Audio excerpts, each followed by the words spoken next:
So I'm gonna do about 2 tablespoons. Half. Now I'm going to do the flour first because it's a lot easier. I'm gonna take my ring off, put it in the pocket, and hope I remember it later before I wash these pans. It's easier to add softened butter to the mix when it's already got some flour. So we're just gonna leave that there. Now we're gonna do the flour, half of the flour. So I am doing a doubled recipe. The full amount of flour is 6 cups, so I will be adding 3 cups right now.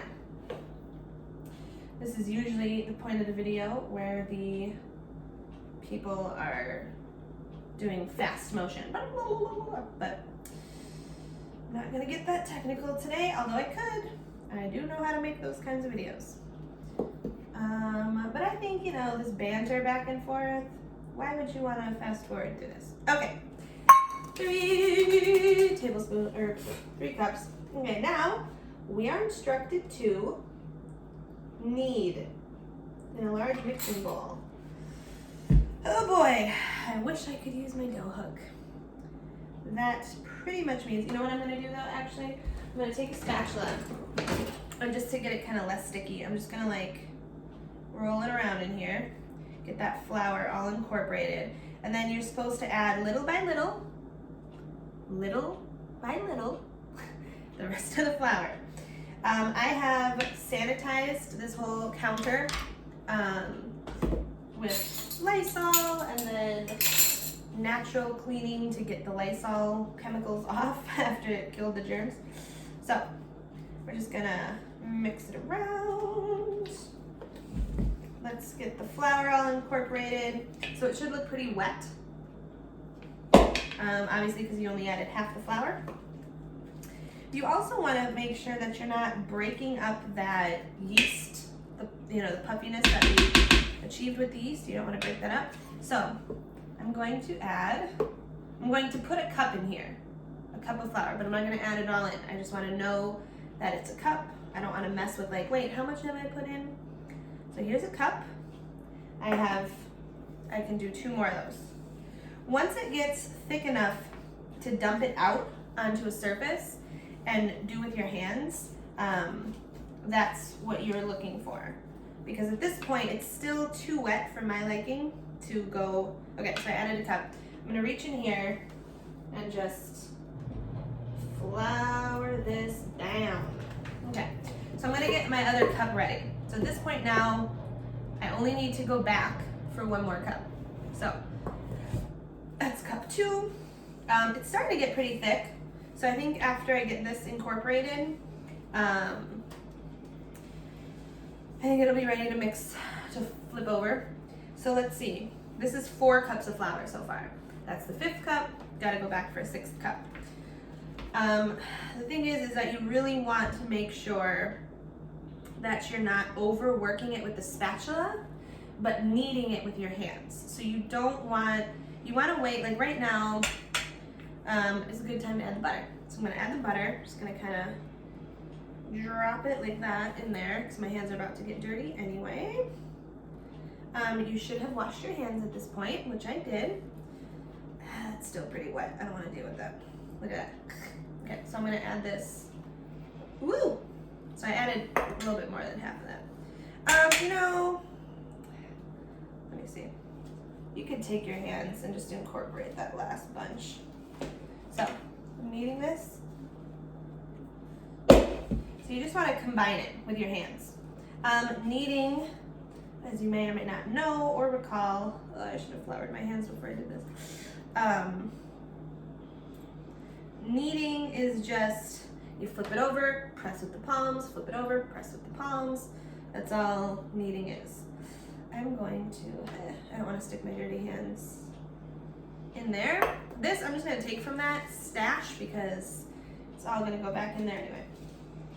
Okay, so now there's no raw egg in here, obviously, or anything like that. So it's not like super, you can obviously touch other things, but you also don't want to get your dough or your flour supply, dirty with other things. So I took all this out. Now there's still some stuff left in the bowl. So I'm just gonna scrape that out onto this pretty sticky mound here. It is pretty darn sticky and I can't get it, so there we go. Try to get as much as you can out of here, but this is why you can't let the flour rise in this pan, because if all this is left, it will not rise. So,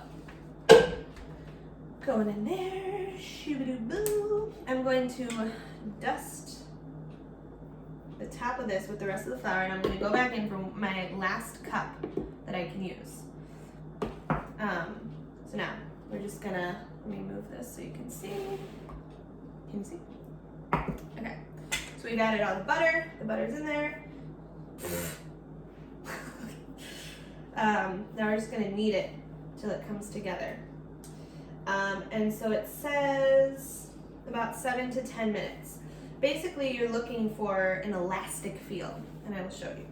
So I'm not going to obviously keep this video running for 7 to 10 minutes, but what you wanna do is you wanna just keep turning it, kneading it, turning it, kneading it, turning it, pressing it.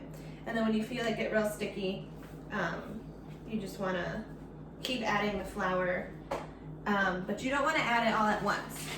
You want all of this flour that's on the table, or you could use a cutting board to do this, some parchment paper rolled out if you don't wanna trust your surfaces.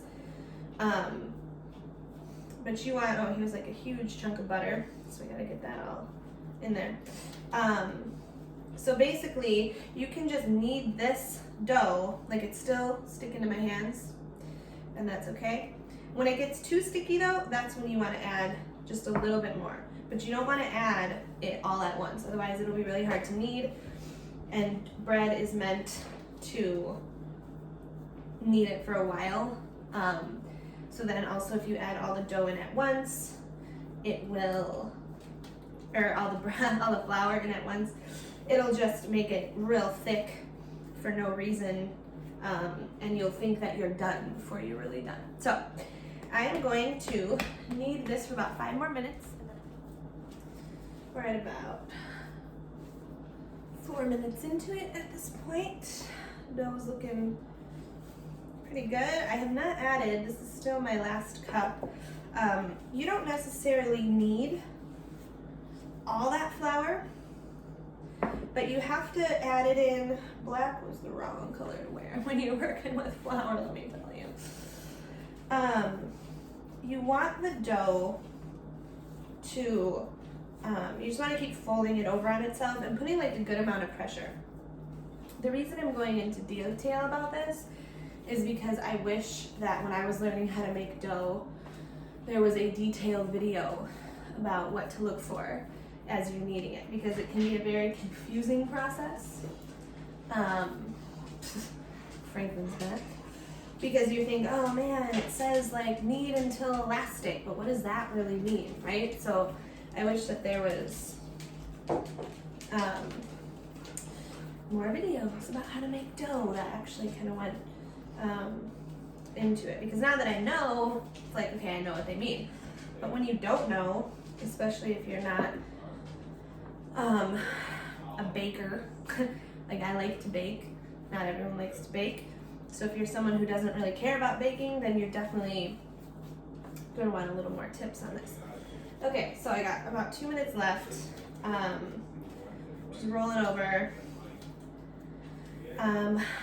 I've heard that the best way to tell when the dough is ready to rise is when it looks like a little bambino's behind. It's just very soft, and the best tip is your dough is ready when you can push your finger in it and it pops right back up. So actually mine did. So I have this much flour left. Probably about a half a cup of flour. So I use about 5.5 cups, because you do not want to add more than enough flour. Overflouring your dough will result in a very ugly dough. It will not rise properly. So this is what it looks like. And when you push it, it's coming back. Let me see. Yeah, when when you just lightly press on it, kind of pops back up. So that's what you want. Now we're just gonna form this into a nice looking ball over here. I know, Franklin. Here's the dough, but you press it and it starts to spring back a little bit. That's when you know. I have added the correct amount of flour to some recipes, and it just comes out way tougher because it turns out that usually they say up to 6 cups of dough or flour, because sometimes, you know, depending on a bunch of different things, you might need more one time than another. So it's really about eyeballing the dough and making sure that you have not put so much in there. So, woo, sticking, that's okay. You want it to be stickier than completely floured. So err on the side of sticky. That is what I've learned. So here's the dough. We're going to cover it. I will show you the oven. Okay. So we're gonna go. The oven is not turned on. It is, but I'm going to turn the light on. So as I'm walking past, I say, oh, wait a minute. That's right. I had breads in there. And also, because I live in a house with 7 people, no one tries to turn the oven on during the rising process. No one tries to turn the oven on during the rising process. So I've got a little thing here. I'm gonna put the timer to about 60 minutes. Somehow set. Okay, great. And I'm just gonna put it up. Here we go.